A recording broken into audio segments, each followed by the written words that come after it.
네, 오늘 첫 곡은 러브의 The Story Never Ends 라는 곡 듣고 돌아왔습니다. 안녕하세요. 내 인생의 명작, 저는 김하준입니다. 네, 행복을 찾기 위해 무엇을 해야 될까요? 네, 오늘 오프닝 멘트로 행복의 문이라는 주제로 이야기 나눠봤는데요. 닫힌 문을 바라보지 말고 열린 문을 바라봐야겠는데, 대체 어디 문이 열리고 어디 문이 닫혔는지 그것도 알기가 쉽지가 않은 것 같아요. 이런 생각 해봤는데요. 내가 가진 것에 감사하기, 못 가진 것에 불평하지 말기. 뭐 사실 우리가 별거 없는 것 같아도요, 우리 각자가 가진 게 정말 많이 있거든요. 저도 혼자 살면서 아주 소박한 삶을 지향한다고 해도 뭐 이것저것 따지고 보면은 가진 게 엄청 많이 있습니다. 뭐 강아지도 있고요, 고양이도 있고요, 뭐 차도 있고요. 그런데 또 없는 거를 생각하면은 또 프라이버시 때문에 없는 게 너무 많아서 뭐 가정도 없고요. 또 뭐 아무튼 없는 거 생각하면 또 굉장히 많아요. 지금 갑자기 또 긴장이 되네요. 없는 것도 막 떠올리게 되니까요. 그런데 내가 가진 것 무엇이든 감사하는 것이 행복의 문을 쳐다보는 것이 아닌가, 그런 생각이 듭니다. 내가 못 가지고 있는 것보다 가지고 있는 쪽을 자꾸 바라보면서 고맙다 그러고 그 문을 향해 이렇게 감사히 여기면은 더 귀하고 더 또 소중한 것들이 우리에게 선물처럼 다가오지 않을까, 이런 생각 해봅니다. 자, 노래 듣고 돌아와서요, 오늘 본격적으로 내 인생의 명작 주제와 함께 하도록 하겠습니다. I Will이 부르는 곡 Citizen Way 함께 듣고 오겠습니다. 네, Citizen Way, I Will이 부르는 곡이었습니다. 오늘 내 인생의 명작 여러분과 함께 나눌 주제는요, 박완서 작가의 단편인데요. 그 여자네 집이라는 책이에요. 토지의 박경리 씨와 함께 대한민국 근대사의 가장 빛나는 여류 작가라고 해도 되겠죠? 네, 할 수 있을 겁니다. 박완서 작가의 단편 그 여자네 집, 오늘 명작 주제입니다. 박완서 작가는요, 개풍이라는 곳 출신이에요. 경기도 개풍이라고. 현재는 황해북도 개풍군 북한 땅이라고 하는데요. 이때 3살 때 아버지를 여의고 서울로 이사를 왔다고 합니다. 44년도에 서울 그 숙명여고를 입학을 했고, 또 50년도에 서울대학교 국문과에 입학을 했는데, 전쟁통으로 1950년도에 6.25가 발발했죠. 입학하자마자 전쟁이 터져서 중퇴를 하게 됩니다. 그리고 서울이 아닌 개성으로 또 피난을 갔네요. 어린 시절 거기서 보내고 또 학창 시절을 보냈는데, 그 박완서 작가에게 그래서 한국 전쟁은 평생 잊을 수 없는 기억이었습니다. 의용군으로 나갔다 부상을 입고 거의 폐인이 되어 돌아온 똑똑했던 오빠는 이제는 배부른 돼지로 살겠다, 이렇게 다짐을 했지만 전쟁 의용군 갔다가 8달 있다가 죽음을 맞이했다고 합니다. 그의 가족은 굉장히 심각한 가난을 겪게 되고, 이때 가혹하게 보낸 전쟁의 상처, 가족의 이별, 그리고 생활고는 그녀의 작품 속에 그대로 남아 있습니다. 그런 다음에 미 8군에 취직을 했어요. PX 초상화부라는 곳에 취직을 해서 미 8군을 출퇴근하게 됩니다. 예전에 미 8군으로 출근한다 그러면 굉장히 많은 그 혜택을 받았는데요. 그곳에서 박수근 화백을 알게 됩니다. 53년 직장에서 만난 호영진 씨와 결혼을 하고 살림을 하면서 지내다가 1970년도에 불혹의 나이가 되던 해에 여성동화 여류 장편소설 공모에 나목이 당선되어 등단했습니다. 이후에 우리 일상을 세심하게 관찰하고 또 이면에 숨겨진 진실을 이렇게 뼈아프게 드러내는 소설들을 많이 발표를 했고, 정말 엄청난 다작을 했죠. 진짜 한국 문학의 한 획을 그었다고 볼 수가 있습니다. 2011년도에 타계하셨는데 정말로 오히려 40살 이전까지는 글을 안 쓰시다가 별로 40살 이후부터 돌아가시기 전까지 엄청난 다작을 하고 돌아가셨습니다. 박완서 작가는 평범하고 일상적인 소재에 적절한 리듬과 입체적인 의미를 부여했고요. 또 품격 높은 문학적 결정체의 다작을 탄생시켰다는 평을 받고 있습니다. 우리 문학사에 유례가 없을 만큼 풍요로운 언어의 보고를 쌓아 올리는 공을 세웠는데요. 정말 재밌어요. 네, 재밌어요. 타고난 이야기꾼이고 또 화가이기도 하십니다. 풍속화가 이 시대의 거울 역할을 했습니다.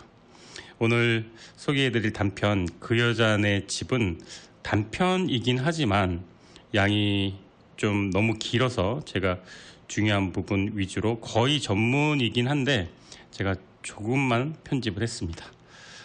자, 노래 듣고 돌아와서 제가 이 그 여자네 집 전문을 읽어드리도록 하겠습니다. 참 저는 가슴 뜨겁게 읽었던 기억이 납니다. 자, 노래 듣고 돌아오겠습니다. 메간 트레이너와 존 레전드가 부르는 곡 Like I'm Gonna Lose You, 이 노래 듣고 돌아와서 소설의 전문 읽어드리도록 하겠습니다. 곱단이는 아들을 넷이나 둔 집의 막내딸이자 고명딸이었다. 부지런한 농사꾼 아버지와 착실한 아들들은 가을이면 우리 마을에서 제일 먼저 이영을 이었다. 5 장정이 휘딱 해치울 일이건만 제일 먼저 곱단이네 지붕에 올라앉아 부산을 떠는 건 바로 만득이었다. 만득이는 우리 동네의 유일한 읍내 중학생이라 품앗이 일에서는 저절로 제외되곤 했지만 곱단이네가 일손이 모자라는 집도 아닌데 제일 먼저 달려들곤 했다. 곱단이 작은 오빠하고 만득이는 친구 사이였다. 그래도 마을 사람들은 만득이가 곱단이네 집 일이라면 발벗고 나서고 싶어하는 게 친구네 집이라서가 아니라 그 여자 곱단이네 집이기 때문이라는 걸 모두가 잘 알고 있었다. 부엌에서 더운 점심을 짓느라 연기가 곧게 올라가는 따뜻한 가을날, 곱단이네 지붕에 제일 먼저 뛰어올라 깃발처럼 으스대는 만드기를 보고 동네 노인들은 제 색시가 고우면 처갓집 말뚝에도 절을 한다더니만 이렇게 혀를 찼지만 그건 곧 만드기가 곱단의 신랑이 되리라는 걸 온 동네가 다 공공연하게 인정하고 있다는 증거였다. 곱단이는 시골 아이답지 않게 살갗이 희고 맑은 눈에 속눈썹이 참 길었다. 만드기는 총명하여 하나를 가르치면 열을 알았고 생긴 것 또한 관옥 같았다. 총구석에서 드문 인물이었다. 만드기가 개천에서 난 용이라면 곱단이는 진흙탕에 핀 연꽃이었다. 누가 먼저랄 것도 없이 둘이 장차 신랑 각시가 되면 얼마나 어여쁜 한 쌍이 될까 하는 소리가 저절로 나왔다. 이고동성으로 두 사람의 천생연분을 점친 것이다. 양가의 처지 또한 서로 기울지도 넘치지도 않았고 어른들은 소박하고 정직하여 남들이 사윗감 며느리감으로 점주고둔 아이들을 어려서부터 눈여겨보며 아름답고 늠름하게 자라는 걸 서로 기특해하고 귀여워했다. 곱단이와 만드기는 우리 마을의 화초요 꿈이었다. 만드기와 곱단이는 마을 사람들의 꿈을 배반하지 않았고 곱단이가 만드기만 보면 유난히 부끄러움을 타기 시작한 게 그 증거였다. 곱단이가 만드기 때문에 방구리를 깨뜨린 일은 두고두고 동네 사람들 입초시에 올랐다. 윗마을 아랫마을 합쳐봐야 20여 호밖에 안 되는 작은 마을이라 우물이 하나밖에 없었다. 물 깃는 일은 전적으로 아낙네들의 몫이었고 물동이를 이고도 그 동이를 손으로 잡는 법 없이 두 손을 자유롭게 돌리며 고개도 이리저리 돌려 볼 것 다 보고 다닐 수 있어야 비로소 살림에 관록이 붙은 주부였다. 계집애들은 엄마들의 그런 솜씨에 찬탄의 눈길을 보낸 한편 언젠가는 자기들도 그런 최고의 경지에 도달하지 않으면 안 된다는 압박감을 가졌다. 계집애들은 어려서부터 물동이를 이고 싶어 했다. 아이들도 능히 일 수 있는 작은 물동이를 우리는 방구리라고 했다. 방구리는 실용보다는 딸애들의 놀이기구에 가까워서 깨뜨리기도 잘했다. 계집애를 얕볼 때 쬐끄만 계집애란 말 대신 방구리만한 계집애로 통하는 게 우리 마을이었다.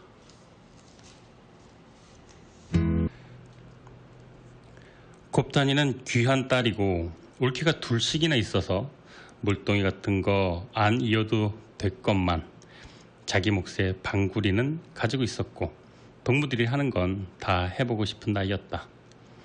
그러나 머리에 인 방구리 손잡이를 양손으로 움켜잡지 않고는 한 발자국도 못 대는 초보였다. 그렇게 방구리로 물을 길어가는데 저만 치서 만드기가 오는 게 보였다. 만드기는 방구리를 들어주려고 급히 달려오고 그걸 본 곱단이는 에고머니나 흘러내린 치마 말기를 치켜 올리려고 급히 방구리 손잡이를 놓아버린 것이다. 방구리가 깨진 건 말할 것도 없다. 곱단이가 18살 가슴이 살구씨만큼 부풀어 올랐을 무렵이었다. 저고리를 짧게 입고 치마 말기로 가슴을 동일 때라 임지를 할 때면 겨드랑이와 가슴이 드러나게 돼 있다. 그 무렵 우리 고장의 풍습으로는 젊은 여자들도 거기에 대한 수치감이 별로 없었다. 임을 이고 가는 엄마 뒤에 업힌 아기가 겨드랑이 밑으로 엄마의 앞가슴을 더듬거나 끌어당겨 빨기까지 하는 모습도 흔히 볼 수 있었다. 가슴에 대한 수치심도 일종의 문화현상이 아닐까? 그 시절엔 엄마의 가슴은 아이들의 밥그릇 정도로 여겼던 반면 배꼽을 드러내는 건 수치스럽게 여겼다. 처녀는 좀 달랐겠지만 그런 풍토에서 방구리를 깨뜨리면서까지 가슴을 가리고 싶어 했던 것은 예사스러운 일은 아니었다. 우리 마을에서 만드기가 제일 먼저 읍내 중학교로 진학하자 곱단이는 아버지를 졸라 심리 밖에 새로 생긴 소학교 분교에 입학했다. 방거리 사건이 있고 나서였다. 분교를 간이학교라고 불렀고 입학하는 데는 연령 제한 같은 것도 없었다. 남학생 중에는 아이 아범이 있을 정도였다. 중학교도 마찬가지였다. 만드기도 소학교만 나오고 몇 년 집에서 농사를 거들다가 서울로 시집간 큰 누나가 신식교육의 필요성을 역설해서 상급학교에 가게 됐으니 늦깎이 공부인 셈이었다. 간이학교는 우리 마을에서 읍으로 가는 도중에 있는 긴내골이라는 50여 호가 넘는 인근에서 가장 큰 마을에 있었다. 고개를 2번 넘고 시냇물을 한번 건너야 했다. 만드기와 곱단이가 등하굣길을 자연스럽게 같이 했을 것은 말할 것도 없다. 겉으로 보기에 두 사람이 유별나 보이지는 않았다. 늘 곱단이가 한참 뒤져서 걷고 만드기는 휘적휘적 앞서가다가 기다려주곤 했다. 부부가 같이 외출을 해도 나란히 걷지를 못하고 아내가 한참 뒤에서 걷는 걸 예절처럼 알던 시대였다. 곱단이보다 갈 길이 곱절이 되는 만드기가 갑갑함 곱단이의 걸음걸이를 참지 못하고 횡하니 먼저 가버릴 적도 있었다.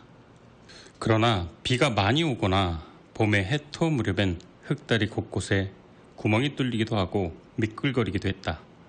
그런 불편은 잠깐 곧 누군가의 손길로 감쪽같이 보수가 되곤 했지만 문제는 장마 중이거나 미처 보수를 하기 전이었다. 특히 계집애들은 구멍난 흙다리를 건너기를 무서워했다.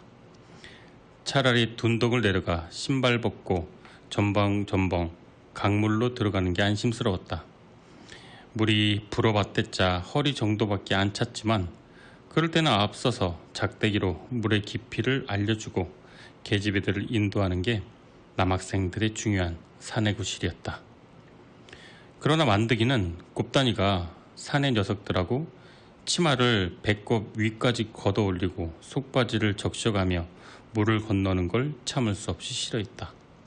등굣길은 물론 하굣길까지 어떻게든 시간을 맞춰 지키고 있다가 구멍 뚫린 흙다리 위로 건너게 해주었다.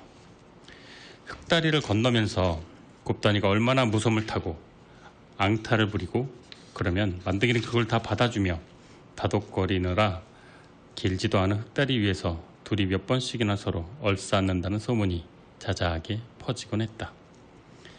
그러나 구닥다리 노인들도 그런 소문을 망신스러워하지 않고 귀엽게 여겼다. 둘은 어차피 혼인할 테고 둘이 서로 좋아하는 것은 아름다운 한 쌍의 새가 부리를 비비는 것처럼 예쁘게만 보였다. 흙다리가 아니라 연애다리라는 소리도 악이라곤 없었다. 중학교 상급반으로 오르면서 만드기는 문학에 눈을 뜨게 된 것 같다. 한동안 그는 오내의 무도라는 시집을 책가방에 넣지 않고 옆구리에 끼고 다닌 적이 있었는데 그게 그렇게 멋있어 보일 수가 없었다. 학교 문턱에도 못 가보니도 남자들은 한문을 다 읽을 줄 알았다. 서당이 마을 사내들의 의무 교육 기관처럼 돼 있었다. 오내의 무도라고 붙여서 읽을 수는 있어도 그게 무슨 뜻인지 정확히 알 수 있는 건 아니었다. 글자는 한자것만 그 낱말이 불러일으키는 이미지는 이국적이고 하이칼라한 것이었다. 어디서 들어온 말인지 하이칼라란 말이 우리 마을 젊은이들 사이에서 한창 유행할 때였다.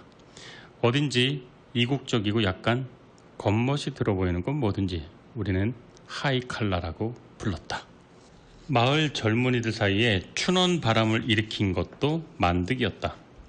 흑, 단종회사, 무정 같은 춘원 이강수의 책이 젊은이들 사이를 돌며 너덜너덜해질 때까지 읽혔다. 책은 너덜너덜해졌지만 거기 한번 맞들인 청년들의 눈빛은 별처럼 빛났다.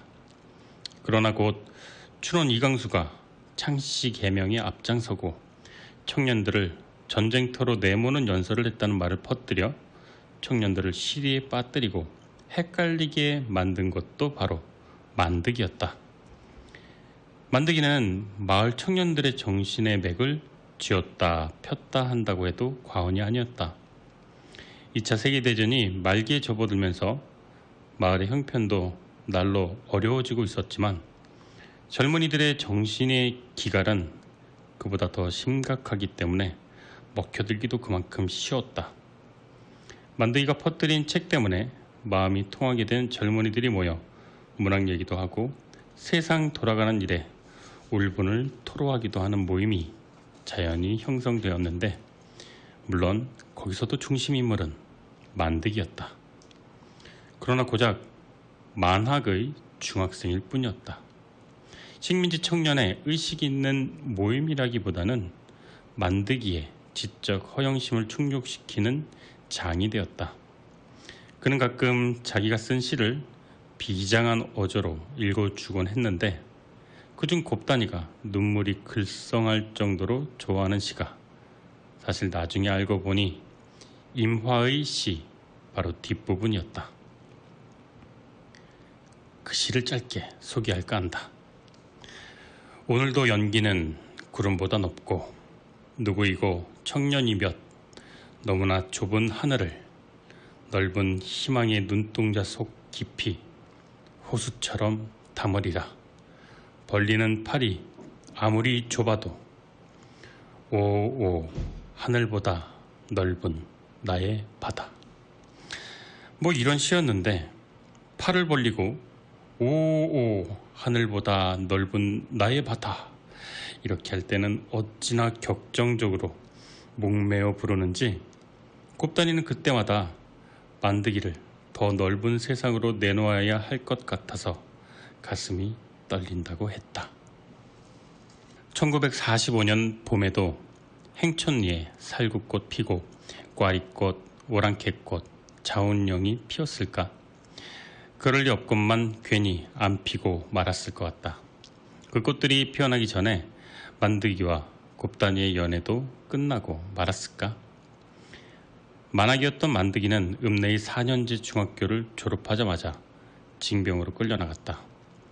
며칠간의 여유는 있었고 양가에서는 그 사이에 혼사를 치르려고 했다. 연애 못 걸어본 총각도 씨라도 남기려고 서둘러 혼초를 구해 혼사를 치르는 일이 흔할 때였다. 더군다나 만드기는 외아들이었고 사주단자는 건네지 않았어도 서로 연애를 건다는 걸 온 동네가 다 아는 각식감이 있었다. 그러나 만드기는 한사코 혼사 치르길 거부했다. 아마 그건 그의 사랑법이었을 것이다. 남들이 다 안 알아줘도 곱다니한테만은 그의 사랑법을 이해시키려고 잔설이 아직 남아있는 이른 봄의 으스름 달밤을 새벽 달기 올 때까지 곱다니를 끌고 다녔다고 한다. 곱다니가 그의 제안에 마음으로부터 승복했는지 아닌지는 알 길이 없다.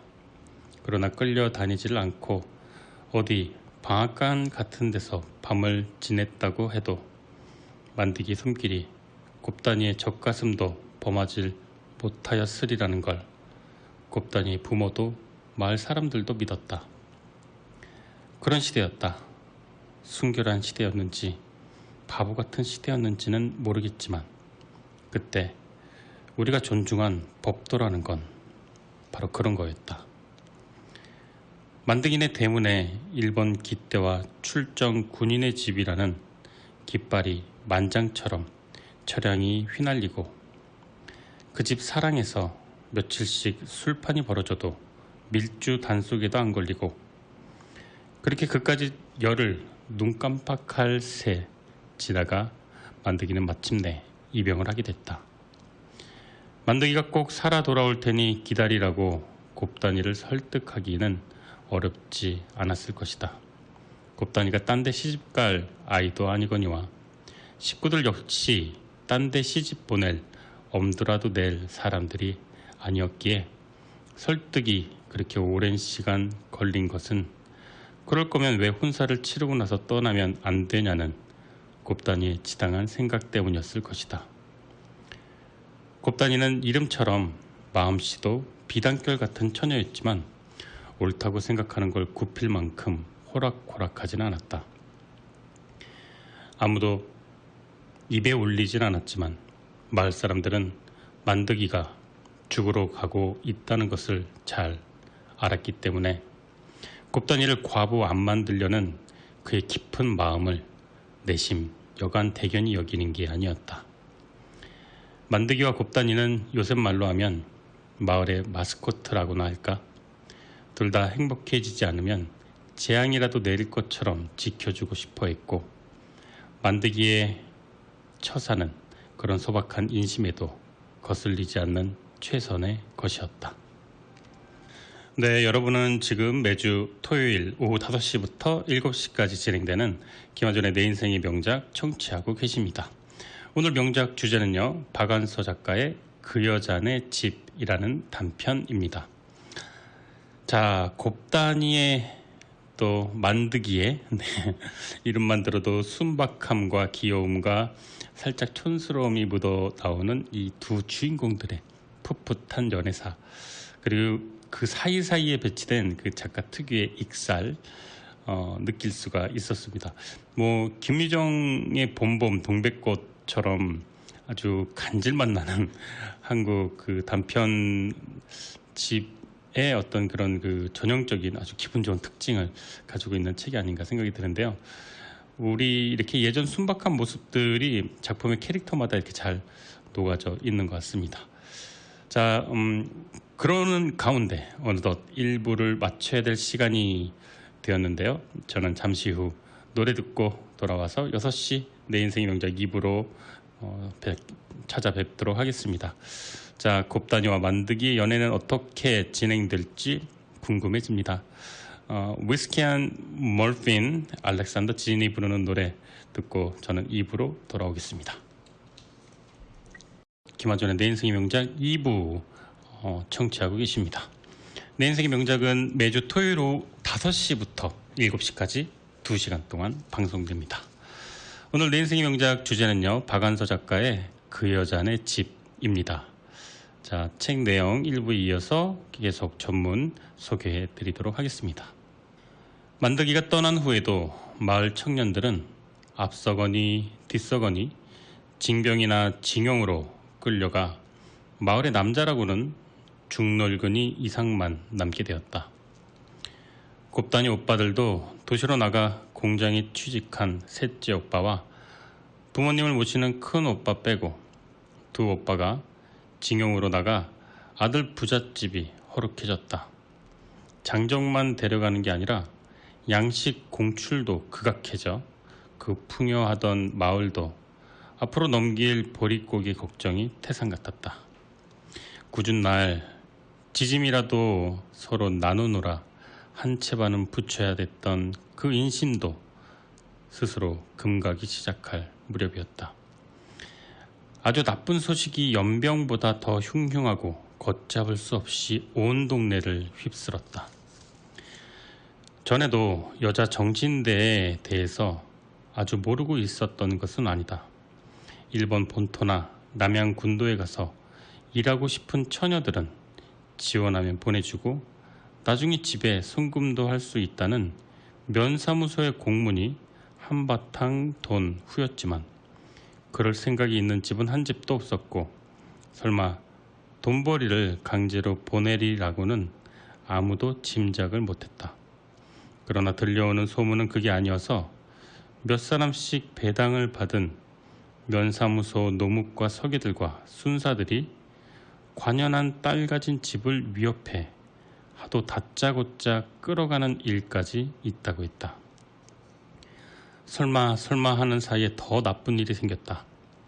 그건 같은 면 내에서 생긴 일이기 때문에 소문이 아니라 실제 상황이었다. 동구 밖에 감춰놓은 곡식을 뒤지려고 나타난 면서기와 순사를 보고 정신대를 뽑으러 오는 줄 지레 짐작을 한 부모가 딸애를 헛간 집더미에 숨겼다고 한다. 공출 동료반들은 날카로운 창이 달린 장대로 곡식을 숨겨뒀을 만한 곳이면 탁치는 대로 찔러보는 게 상례였다. 헛간에 집가리로 창을 들이내는 것과 그 부모들이 안 된다고 비명을 지르는 것은 거의 동시였다. 아무튼 그 소문의 파문은 온 면에 딸을 가진 집을 주야로 가위 눌리게 했다. 아주 몹쓸 일이고 끔찍한 일이었다.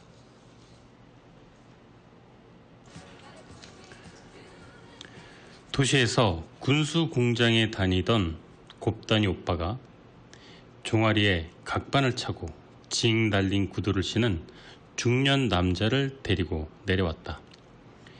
신의주에 있는 중요한 공사판에서 측량 기사로 있는 한번 장가갔던 남자라고 했다.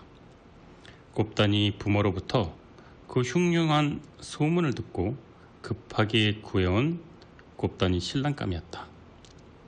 첫 장가든 부인이 10년이 가깝도록 아이를 못 낳아 내치고 새 장가를 든다는 그는 곱단이의 그 고운 얼굴보다는 별로 크지 않은 엉덩이만 유심히 보면서 글쎄 아이를 잘 낳을 수 있을까? 이렇게 연신 고개를 갸우뚱 그닥 탐탁치 않아 했다고 한다. 그러나 워낙에 총각이 씨가 마른 시대였다. 게다가 지금 그 늙은 신랑감이 하고 있는 일은 군사적인 중요한 일이라 징용은 저절로 면제된다고 한다. 곱단이네는 그 고운 딸을 번갯불에 콩고 먹듯이 그 재취 자리로 보내버렸다. 곱단이가 어떤 심정으로 그 혼사에 응했는지는 알 길이 없다. 피를 보면 멀쩡한 사람도 정신이 횟가닥해진다고 하지 않은가? 피 묻은 소문도 마찬가지였다. 곱단이네 식구뿐 아니라 마을 사람들도 모두 이성을 잃고 말았다. 만드기와 곱단이의 연애를 어여삐 여기고 스스로 증인이 된 마을 어른들도 이제 곱단이를 위해 할 수 있는 일은 일본군한테 내주지 않는 일일 뿐이었다. 더군다나 곱단이 어머니는 피가 무서워 당무가지 하나 못 비트는 착하디 착한 위인이었다. 그 피 묻은 소문에 살이 떨려 우두망찰했을 것이다. 곱단이는 만드기와의 언약을 저버리고 딴 데로 시집을 가느니 차라리 죽고 싶었을 것이다. 그러나 그녀도 스스로 제 목숨을 끊을 만큼 모질지는 못했다.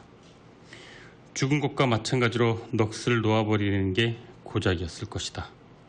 곱단이에서 혼사를 치르고 사흘 만에 신랑을 따라 집을 떠나는 곱단이는 사자를 분장해 놓은 것처럼 죽은 이를 분단장해 놓은 것처럼 섬뜩하니 표정이라곤 알 수가 없는 무표정이었다.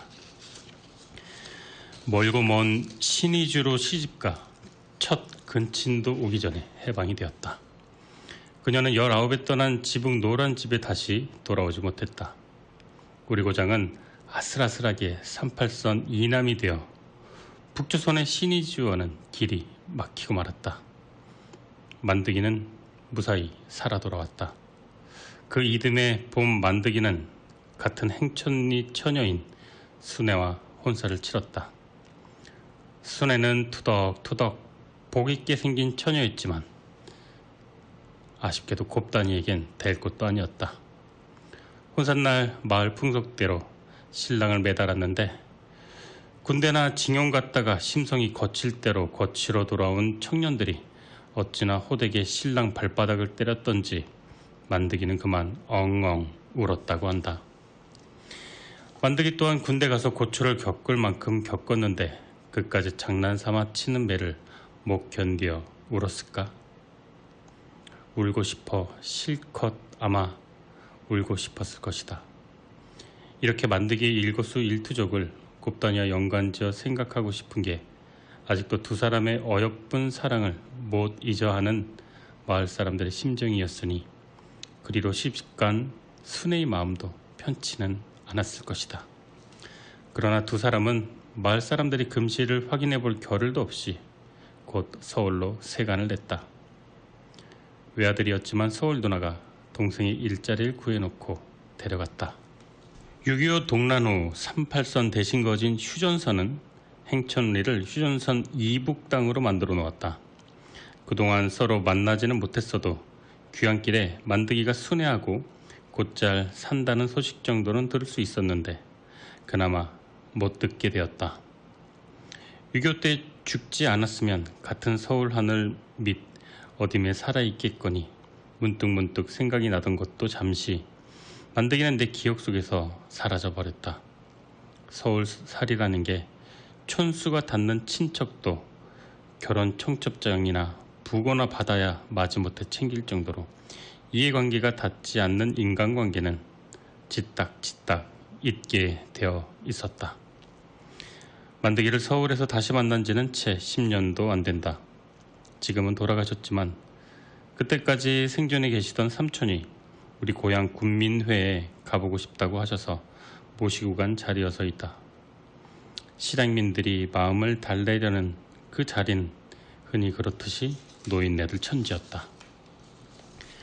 매년 열리는 군민회라지만 삼촌처럼 처음 간 분은 서로 알아보는데도 한참 시간이 걸렸다.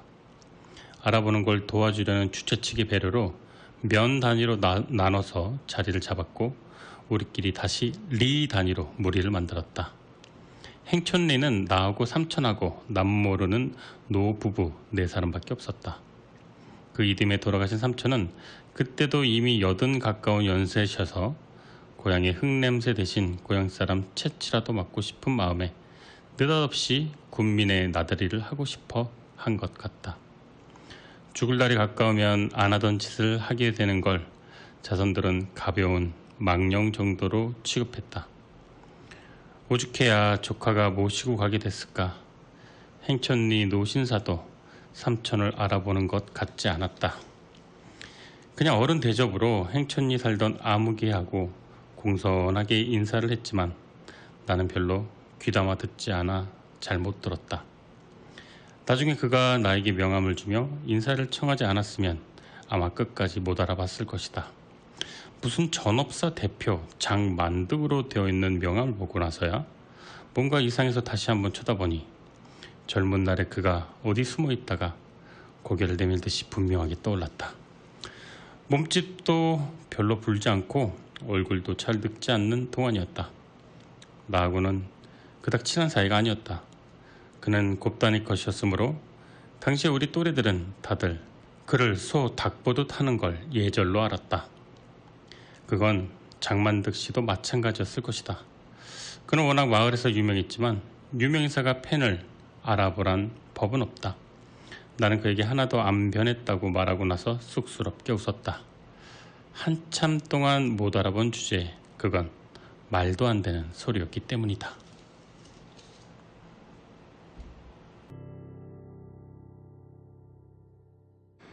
순애를 떠올리는 건 더욱 불가능했다. 이 유복하고 금실 좋아 보이는 노부부 중 한쪽이 순애인지도 자신이 없었다. 오히려 순애 쪽에서 나에게 아는 척을 하며 하나도 안 변했다고 해줘서 순애려니 했다. 난 학교 다닌답시고 학교도 안 다니는 집에서 바느질이나 배우는 나보다 나이 많은 애들하고 동무한 적이 없었다. 만드기하고 순애는 보기 좋은 부부였다. 그냥 헤어지기 섭섭해서 서로 전화번호를 교환했는데 뜻밖에도 순애가 자주 전화를 해서 점심도 같이 하고 쇼핑도 같이 하는 교분이 이어졌다. 그 여자는 장만득 씨가 아직도 곱다니를 못 잊고 있다는 얘기를 하소연했다. 아이고 아우님 다들 나더러 팔자 좋다고 하지만 나 같은 빚 좋은 개살구도 없다우. 아우님이니까 얘기야. 딴 사람들한테는 아무리 얘기해봤자 나만 이상한 사람 되지 누가 내 속을 알겠소. 돈 잘 벌고 외도라곤 모르고 애들한테 잘하고 나한테도 죄 지은 것 없이 죽는 신용 하라면 하는 남편이 어디 있냐고 하지만 아마 나처럼 지독한 씨앗을 보고 사는 년도 없을 거요. 곱다니 년이 내 남편한테 찰싹 붙어 있다는 걸 엄밀히 알면서도 머리채를 잡을 수가 있나 망신을 줄 수가 있나 아주 미칠 노릇이에요. 그래도 내가 아우님 만났기 망정이지 그렇게 알았으면 이 억울한 사정 누구한테 말이라도 할 수 있겠어? 그 영감 지금도 글쎄 그 계집년한테 연애 편지를 쓴다니까요. 설마라고? 나도 처음엔 설마라고 했죠. 지도 쑥스러운지 시를 쓴다고 합디다. 내가 몰래 훔쳐봤더니 뭐 그대 어깨에 살구꽃 내리네. 아니면은 뭐 살구꽃은 해마다 피는데 우리 님은 왜 한번 가고 다시 안 오시나. 이따위가 연애 편지지 그래 이게 어떻게 시란 말이요? 그뿐인지 알아요? 우리가 작년 중국 여행 갔을 때도 얼마나 내 오장을 뒤집어 놨다고요. 속 모르고 따라간 나도 배알 빠진 년이지만 아니 백두산 구경하고 나서 단동인가? 어디서 배 타고 북한 땅 가까이까지 가보는 압록강 유람선 관광이란 걸 했는데 정말 저쪽 북한 땅 강가에 놀이 나온 아이들까지 보이게 배가 가까이 가니까 나도 뭐 마음이 좀 이상해집디다. 그냥 뱀놀이를 편하게 즐기는 건 다 중국 사람들이고 표정이 심각하게 굳어지는 건 다들 남한 사람들 뿐이라고요. 그 정도는 당연하지. 근데 우리 영감은 벼랑간 뱃전에다 고개를 떨구고 소리내어 엉엉 울지 않겠소? 머리가 허연 늙은이가 온몸을 들썩이면서 분단의 슬픔이라고? 아이고 그게 아니라 거기서 보이는 땅이 신이 주였어요. 곱다니년 사는 데가 닿을 듯 말 듯 닿진 않으니까 아주 미치겠는 거 없지 뭐. 당장 강으로 밀쳐 쳐놓고 싶은 마음뿐이더라고요. 헤엄쳐서 어서 그년한테 가라고요. 그뿐인지 알아요? 여기서 돈 잘 벌고 사업 잘하다가 느닷없이 아이들은 여기서 키우고 싶지 않다면서 미국으로 이민 가자 그랬다니까요. 지나 내나 영어 한마디 못하는 주제에 이민을 가자는 속셈이 뭐였겠어. 뻔하지. 미국 시민권 얻으면 북한을 마음대로 드나들 수 있다면서요. 내가 그 꼬임에 넘어갈성 싶어요. 가려면 혼자 가라고 가서 그년 데려다가 잘 살아보라고 했더니 나를 정신병자 취급하면서 아예 주저앉습디다. 아이들한테는 끔찍한 양반이니까 아휴 지금까지 그거 하나 믿고 여지껏 서러운 세상 견뎌낸 거죠. 뭐 간추리면 대강 그런 얘기였다. 아닌 게 아니라 그런 얘기는 곱다니와 만드기가 연애 걸던 시절을 아는 사람 아니면 도저히 먹혀들 것 같지 않은 그런 이야기였다. 그런데 그 여자 레파토리는 그 몇 가지 에피소드에 국한돼 있었다. 아직도 만드기가 곱다니 생각만 한다는 증거를 더는 대지 못했고 나도 비슷한 얘기를 하면 하도 여러 날 반복해 들으니까 지겨워하면서 그 여자보다는 장만득 씨가 더 불쌍해질 무렵 그 여자의 부음을 듣게 됐다. 고혈압으로 순애 씨가 몇 년째 약을 복용하고 있는데 돌연 쓰러진 후 의식을 회복하지 못한 채 사흘 만에 숨을 거두었다고 한다. 문상을 가서 그 여자의 영정사진을 보고 섬뜩했다. 20대 후반으로밖에 안 보이는 사진이 걸려 있었다. 요샌 영정사진도 너무 늙은 건 보기 싫다고 아주 늙기 전에 찍어 놓는다고는 하지만 칠순의 남편이 눈물을 떨구고 있는 이 20대의 와이프 사진은 좀 너무했다 싶었다. 자식들이 문상객들의 그런 눈치를 채고 어머니는 평소에도 나 죽거든 늙어 빠진 영정 쓰지 말라고 부탁하시더니 돌아가신 후 보니까 손수 마련해 놓으신 영정 사진이 있더라고 했다. 난 나도 모르게 그 여자의 젊었을 적과 곱단이의 젊었을 적을 머릿속으로 비교하고 있었다. 될 것도 아니었다. 내 상상 속에서 곱단이는 더욱 요요해지고 그 여자는 젊다는 것 외엔 흔한 얼굴 그대로였다. 그리고 그제야 그 여자가 불쌍해졌다. 아, 저 여자는 일생 얼마나 지독한 연적과 더불어 산 것일까. 생전 늙지도 금도 가지 않는 연적이란 얼마나 견디기 어려운 적이었을까. 그 여자가 죽고 나서 만드기를 따로 만날 일이 있을 리가 없었다. 그를 우연히 만난 것은 그가 상처하고 나서도 2, 3년 후 엉뚱하게 정신대 할머니를 돕기 위한 모임에서였다. 뜻밖이었지만 생전에 그의 아내로부터 귀에 못이 박히게 주입된 선입관이 있는지라 그가 그 모임에 나타난 것도 곱단이하고 연결지어서 생각되는 걸 어쩔 수 없었다. 모임이 끝난 후 그가 보이지 않자 나는 마치 범인을 뒤쫓듯 허겁지겁 행사장을 빠져나와 저만치 어깨를 늘어뜨리고 걸어가는 그를 불러세웠다. 그리고 다짜고짜 따지듯이 재취 장가를 들었냐 물었다. 그는 아니라고 말하고 앞으로도 할 생각이 없다고 묻지도 않은 말까지 덧붙였다. 그래서 나는 말했다. 왜요? 곱단이를 못 잊어서요? 여긴 왜 왔어요? 정신대에 그렇게 한이 맺혔나요? 고작 한 여자 때문에. 정신대만 아니었으면 둘이서 혼인했을 텐데 그 생각을 하죠? 참 대단하십니다. 내 퍼붓는 말에 그는 대답 대신 앞장서서 근처 찻집으로 갔다. 그나이 아직도 싱그러움이 남아있는 노인을 나는 마치 순애의 넋이 신 것처럼 꼬부정한 마음으로 바라보았다. 그리고 그가 나직이 말했다. 내가 곱단이를 아직도 잊지 못한다는 건 순전히 우리 집사람이 지어낸 생각입니다. 난 지금 곱단이 얼굴도 기억이 안 나요. 우리 집사람이 줄기차게 이름을 대주지 않았으면 아마 이름도 까먹었을 거예요. 내가 곱단이를 그리워했다면 그건 아마 누구에게나 있을 수 있는 젊은 날에 대한 아련한 향수겠죠. 아름다운 내 고향에서 보낸 젊은 날을 문득문득 그리워하는 것도 죄가 되나요? 내가 유람선에서 운 것도 정말 저기 북한 땅일까? 남의 나라에서 바라보니 이렇게 지척인데 우리나라에선 왜 갈 수 없는 곳일까? 그게 서럽고 부끄러워 나도 모르게 눈물이 복받친 거지 거기가 신유주라는 건 별로 중요하지 않았어요. 오늘 여기 오게 된 것도 글쎄요. 내가 한 짓도 내가 설명할 수 있을 것 같진 않지만 얼마 전 우연히 일본 잡지에서 정신대 문제를 대수롭지 않게 여기려는 일본 사람들의 생각을 읽고 분통이 터진 것과 관계가 있죠. 정신대를 강제로 동원했다는 증거가 있느냐? 수적으로 한국에서 너무 부풀려 말한다 이런 투였습니다. 범죄의식이 전혀 없더군요. 저는 그걸 참을 수가 없었어요. 비록 곱단이 얼굴은 생각이 나진 않지만 난 지금도 생생히 그 감정을 느낄 수 있어요. 곱단이가 딴 데로 시집가면서 느꼈을 분하고 억울하고 절망적인 심정을요. 나는 정신대 할머니처럼 직접 당한 사람들의 원한에다 그걸 면한 나 같은 사람들의 한까지 보태고 있습니다. 당한 사람이나 그 고통을 면한 사람이나 똑같이 그 일제의 제국주의의 희생자였다고 생각을 합니다. 면하긴 했지만 면하기 위해 어떻게 했나요? 강도의 폭력을 피하기 위해 얼떨결에 10층에서 떨어져 죽었다고 강도는 죄가 없고 죽은 사람은 자살이 되나요? 삼천리 방방곡곡 이 강산에 이 사랑의 기쁨 향기로운 숨결을 모조리 질식시켜버리니 그 천인공노할 범죄를 잊어버린다면 우린 사람도 아니죠. 당한 자의 한에다가 면한 자의 분노까지 보태고 싶은 게 내 마음입니다. 장만득 씨의 눈에 눈물이 그렁해졌다.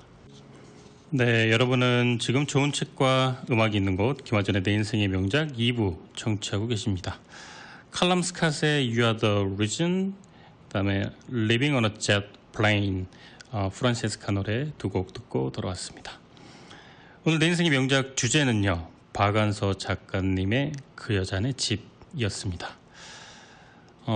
이 짧은 단편 읽고 제가 느낀 감정은 미안함이었습니다. 우리의 참 한많은 근대사를 살아왔던 그 시대의 곱분이, 만득이 얼마나 많습니까? 미안하다는 말, 애틋하다 밖에 떠오르는 게 없네요. 만득이의 마지막 말처럼 곱단이가 딴 데로 시집가면서 느꼈을 분하고 억울하고 절망스러운 심정에 참 미안함마저 사치가 아닌가 이런 생각도 들었는데요. 그녀를 그리워한 만득이, 아니 그 장만득씨죠. 지금 그렁거리는 눈망울, 마지막 장면이죠. 장만득씨의 눈에 눈물이 그렁거렸다. 그 그렁거리는 눈망울이 잊혀지지가 않는 작품이었습니다. 매주 만나는 한 권의 명작이 우리 삶을 풍요롭고 행복하게 만들어줍니다. 이제 맞춰야 될 시간이 되었습니다. 오늘 마지막 곡은요, 베럴리스의 맨하튼, 그리고 돈 맥클린의 아메리칸 파이 두 곡 이어서 듣겠습니다. 저는 내 인생의 명작, 지금까지 김하준이었습니다. 다음 주에 다시 찾아뵐게요. 감사합니다.